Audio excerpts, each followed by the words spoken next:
Assalamualaikum everyone, this is me Aisha Ibrahim. Welcome back to my YouTube channel. In today's lecture we are going to discuss research process or steps in social research. So let's start. Previous कुछ lectures से हम research को काफ़ी detail से discuss करते आ रहे हैं। Research क्या है, क्यों की जाती है, इसकी characteristics, types, qualitative, quantitative research design, each and everything हमने काफ़ी डिटेल से डिस्कस कर लिया है।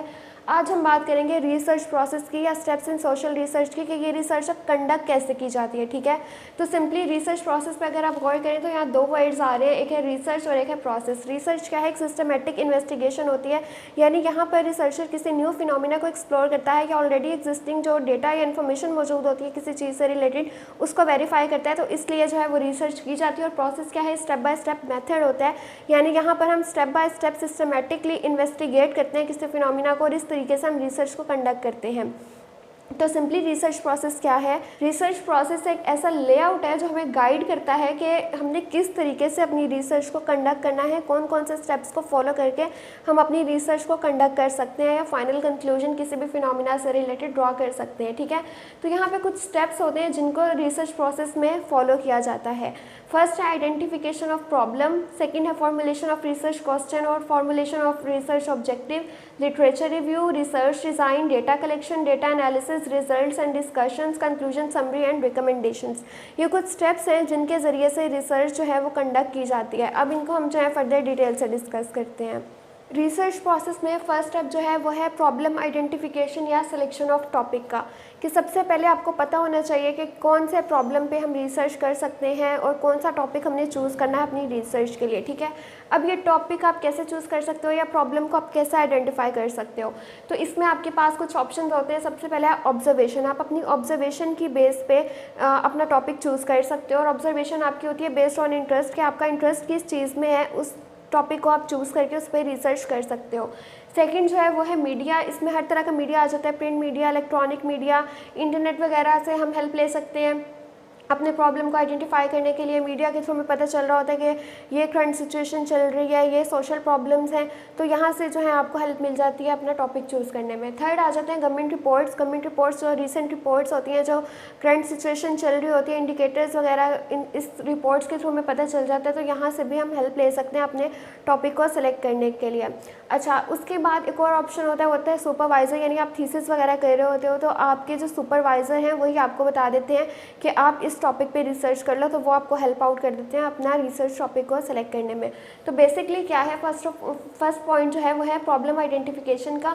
ये ऑब्जर्वेशन बेस्ड होती है, मीडिया के थ्रू आप इसमें हेल्प ले सकते हो, गवर्नमेंट रिपोर्ट से आपको जो सुपरवाइज़र हैं वो बता देते हैं कि ये टॉपिक ले लें, तो इस तरीके से आप प्रॉब्लम को आइडेंटिफाई कर लेते हो। ठीक है, या आपका टॉपिक सिलेक्ट हो जाता है। अब फॉर एग्जांपल आपने ले लिया क्राइम, ये डोमेन है, ठीक है, क्राइम से रिलेटेड आपने जो है वो रिसर्च करनी है। सेकेंड स्टेप की बात करें तो ये है फॉर्मुलेशन ऑफ रिसर्च क्वेश्चन। यहाँ पे आप अपने रिसर्च क्वेश्चन को फॉर्मुलेट करते हो। जैसे फॉर एग्जांपल यहाँ पर आपने क्राइम ले लिया, तो क्राइम के किस डोमेन में यानी किस टाइप में आप जाके रिसर्च करना चाह रहे हो। क्राइम की भी डिफरेंट टाइप्स हैं, डिफरेंट कैटेगरीज हैं, या आप देखना चाहते हो इसका इम्पैक्ट देखने हैं, कॉजेज़ देखने हैं, मेल की रेशो देख रही है क्रिमिनल एक्टिविटीज़ में, फीमेल की रेशो देखनी है, मेल किस तरह की एक्टिविटीज़ में इन्वॉल्व है, फीमेल किस तरह की एक्टिविटीज़ में इन्वॉल्व है, ये चीज़ देखनी है। तो यहाँ पर आप अपनी जो है आपने सेलेक्ट किया है डोमेन, उसको आप जनरल से स्पेसिफिक की तरफ लेके जाते हो फनल टेक्निक के थ्रू।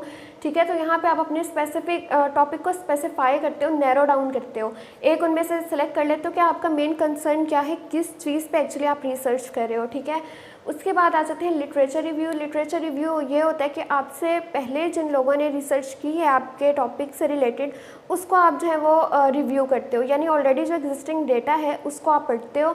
और ये क्यों किया जाता है लिटरेचर रिव्यू, ताकि आप रिसर्च गैप को फुलफिल कर सको। रिसर्च गैप क्या होता है कि जो रिसर्च आप करने जा रहे हो या जो आपसे पहले हुई है उनमें किसी किस्म की कोई इन्फॉर्मेशन मिसिंग है, तो आप उसको जो है आइडेंटिफाई करोगे, अच्छा इस चीज़ पे रिसर्च नहीं और उस पर आप खुद करोगे, तो ये रिसर्च गैप फुलफिल होगा। ठीक है, यानी मिसिंग इन्फॉर्मेशन पे रिसर्च करके उसको फुलफिल कर देना।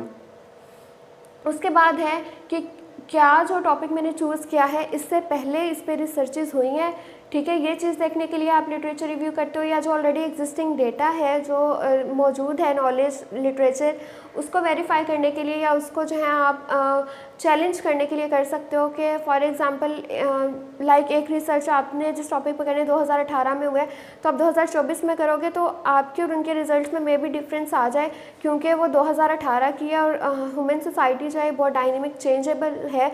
तो आपकी रिसर्च जो है वो उसके जो फैक्ट्स एंड फिगर होंगे वो चेंज होंगे।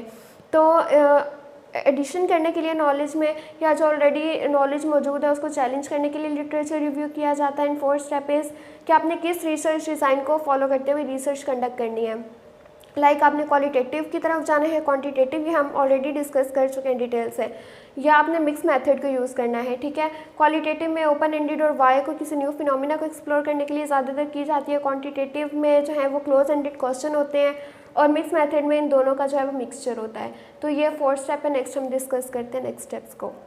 नेक्स्ट जो स्टेप है वो है सैम्पलिंग डिज़ाइन। आपने डिसाइड कर लिया कि आपने क्वालिटेटिव करना है, क्वांटिटेटिव करना है। ठीक है। आपने रिसर्च डिज़ाइन सेलेक्ट कर लिया, उसके बाद आपने देखना है कि आपने किस तरीके की पॉपुलेशन से डेटा कलेक्ट करना है, अपना सैम्पल साइज़ को आपने चूज़ करना है, और किस टेक्निक के थ्रू जो है आपने अपना सैम्पल चूज़ करना है। लाइक आपने स्नोबॉल सैम्पलिंग के थ्रू किया है, या फिर रैंडम सैम्पलिंग, या फिर प्रोबेबिलिटी सैम्पलिंग। तो ये कुछ डिफरेंट टाइप्स हैं, इनको हम आगे लेक्चर्स में डिस्कस करेंगे। तो आपने अपनी कौन सी पॉपुलेशन और किस टेक्निक के थ्रू जो है आपने अपना सैम्पल जो है वो डिसाइड किया है, यह आ जाता है सैम्पलिंग डिज़ाइन में। उसके बाद आ जाते हैं डेटा कलेक्शन पे। अगर तो आप क्वालिटेटिव रिसर्च डिज़ाइन की तरफ गए हो तो आप इंटरव्यू गाइड या चेकलिस्ट वगैरह के थ्रू जो अपना डेटा कलेक्ट करोगे, और क्वान्टिटेटिव की तरफ गए हो तो इंटरव्यू स्केड्यूल या क्वेश्चन। यहाँ पे ओपन एंडेड क्वेश्चन होते हैं, यहाँ पे क्लोज एंडेड क्वेश्चन होते हैं। यहाँ पर जो है हमारा सैम्पल साइज जो है वो स्मॉल होता है, और क्वांटिटेटिव में हम जो है वो ज़्यादा पॉपुलेशन से डेटा कलेक्ट कर सकते हैं। उसके बाद आ जाते हैं डेटा एनालिसिस पर। डेटा एनालिसिस में हम जो डेटा हमने कलेक्ट कर लिया होता है उसको इंटरप्रेट करते हैं, उसको जो है फाइनल रिजल्ट देते हैं और डिस्कशन वगैरह करते हैं। यहाँ पर हम डिफरेंट टेस्ट वगैरह अप्लाई करते हैं, जैसे हम SPSS यूज़ करते हैं, रिग्रेशन, और मतलब Z टेस्ट, T टेस्ट, इस तरीके से हम जो है वो अपने डेटा को एनालाइज करते हैं। उसके बाद फाइनली आ जाते हैं समरी, कंक्लूजन और रिकमेंडेशन पे। यहाँ पर हम अपनी जो रिसर्च है उसको रैप अप करते हैं, और हम उस जो सारी हमारी फाइंडिंग्स हैं उनको समराइज़ करते हैं और रिकमेंडेशंस देते हैं। ठीक है। तो ये कुछ नेक्स्ट स्टेप थे रिसर्च के। तो बेसिकली रिसर्च प्रोसेस है क्या, ये एक ऐसा लेआउट है जो हमें बताता है कि हमने किन स्टेप्स को फॉलो करते हुए अपनी रिसर्च को कंप्लीट करना है। ठीक है। ये सिस्टमेटिकली हम जो है वो कुछ स्टेप्स को फॉलो करते हुए अपनी रिसर्च को कंडक्ट करते हैं। अपने प्रॉब्लम को आइडेंटिफाई करते हैं, अपने रिसर्च क्वेश्चन को जो है वो फॉर्मुलेट करते हैं। इसके अलावा लिटरेचर रिव्यू करते हैं, रिसर्च डिज़ाइन हम देखते हैं हमने क्वालिटेटिव करना है, क्वान्टिटेटिव करना है। उसके बाद हम अपना सैम्पल साइज चूज़ करते हैं। उसके बाद हम सैम्पलिंग टेक्निक देखते हैं। उसके अलावा हम जो है वो डेटा कलेक्शन करते हैं लोगों से, और वो हमारे डेटा जो है वो डिपेंड कर रहे होते हैं हमारे रिसर्च डिज़ाइन पे। उसके अलावा हम डेटा को एनालाइज करते हैं, और फाइनली जो है हम दे देते हैं समरी या कंक्लूजन वगैरह। तो ये था आज का लेक्चर। आई होप आज का लेक्चर आप लोगों के लिए हेल्पफुल रहा होगा। So don't forget to subscribe my channel, do like, comment and share this video. Thank you so much.